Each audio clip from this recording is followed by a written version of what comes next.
un pôle de commerce avec les Indes orientales. Mais elle devra surtout sa renommée et sa richesse aux échanges avec l'Afrique, les Antilles et les Amériques. Côte d'Ivoire, au commerce triangulaire, trafic de peau, du sucre, du tabac, au commerce en droiture.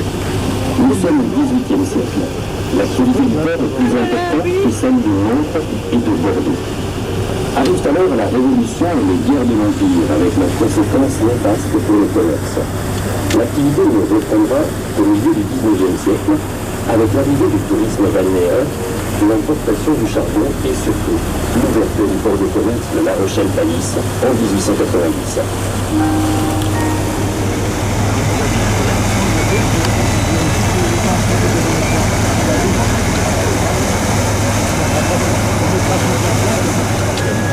Une forêt de mâts, tel apparaît le gigantesque port des Minimes.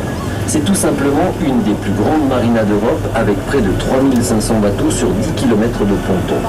Ironie du sort, l'enceinte du port a été en partie construite sur l'ancienne digue du siège de La Rochelle, qui traversait le chenal de part en part au niveau de la tour rouge juste devant nous et naturellement baptisée Tour Richelieu. Le site est un pôle incontournable de l'économie locale. Il rassemble autour du bassin et de sa petite plage quantité de commerces et entreprises liées au tourisme, mais surtout à la plaisance. Grâce à ces équipements, mais aussi au plan d'eau protégé par les îles, le port des Minimes est un haut lieu de rassemblement maritime. École de voile, régatiers de tous horizons et constructeurs de voiliers toujours plus performants s'y entraînent et s'y mesurent toute l'année. La Semaine internationale de la voile, en mai-juin, et le Grand Pavois, le plus grand salon nautique à flot d'Europe, en septembre, assurent également la notoriété outre-frontière du port des Minimes.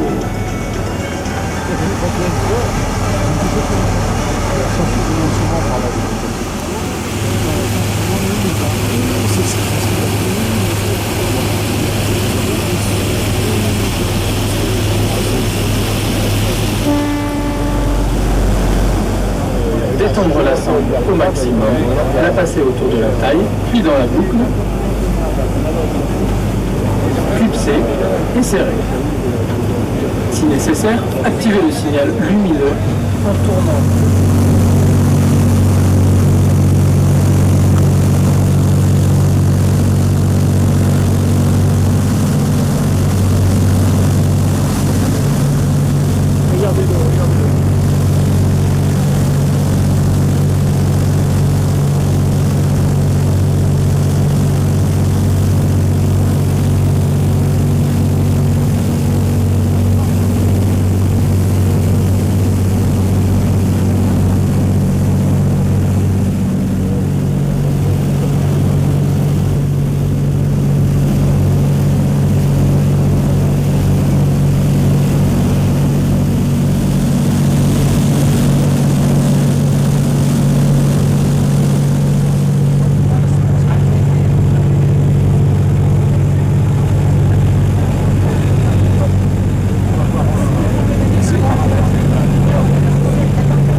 C'est l'alignement.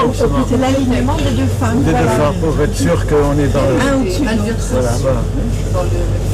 Donc les deux lumières sont l'une sur les deux phares. Il y a le phare vert, tu sais, devant lequel Le premier, voilà, et puis le fer blanc. Qui est sur le Oui, voilà. Et Port de La Rochelle. Ah, voilà. La grande tour pointue sur notre gauche, Oui. tour à la lanterne, servait autrefois de phare. La nuit, grâce à la lumière d'un énorme cierge, et le jour par la fumée de ses cheminées.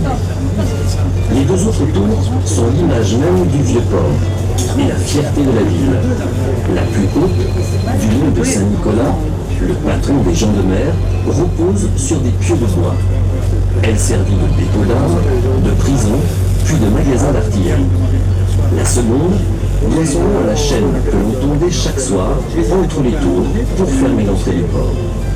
À cette époque, les bateaux à voile carré déchargeaient leurs marchandises directement sur les quais ou mouillaient au large, relayés par des gabarres jusqu'au Vieux-Port. Toute l'activité était concentrée sur la pêche ou le commerce maritime. La ferveur touristique a remplacé le commerce d'autrefois. Pour les passagers en escale, à La Rochelle, les choix de visite sont multiples. Entre la découverte de la vieille ville, avec ses monuments et ses rues à arcades pour le shopping, ou les différents musées, parcs et autres lieux de promenade ou d'attraction. Devant nous, à droite, du petit phare rouge et blanc, le quartier moderne du Gabu accueille l'office de tourisme. Dans le même prolongement, l'aquarium et le musée maritime ont jeté l'ancre autour du bassin des Grands Lacs.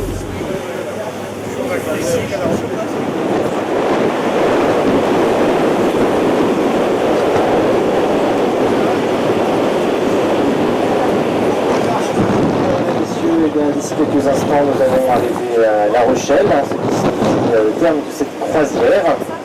Donc on espère bien que vous avez apprécié celle-ci à bord du Chevalier Arlequin, vedette de la compagnie Croisière Intérim. En tout cas, l'équipage et moi-même avons été ravis de vous avoir à bord. On espère également que pour les quelques personnes qui ont fait une escale sur le Gex, ça s'est bien passé. Je vais vous donner envie de revenir une autre fois pour compléter un petit peu votre visite de la région. Il ne reste plus qu'à vous souhaiter une bonne soirée avec un bon appétit en vitamine creuse, peut-être un bon apéro, il est bientôt l'heure. En tout cas, de bonnes vacances dans notre région, si c'est le cas, profitez-en bien, ou un bon week-end, et peut-être à une prochaine fois sur les navires de la compagnie. Le débarquement ici s'effectuera donc sur le côté bâbord, le côté gauche de la vedette. Merci et bonne soirée.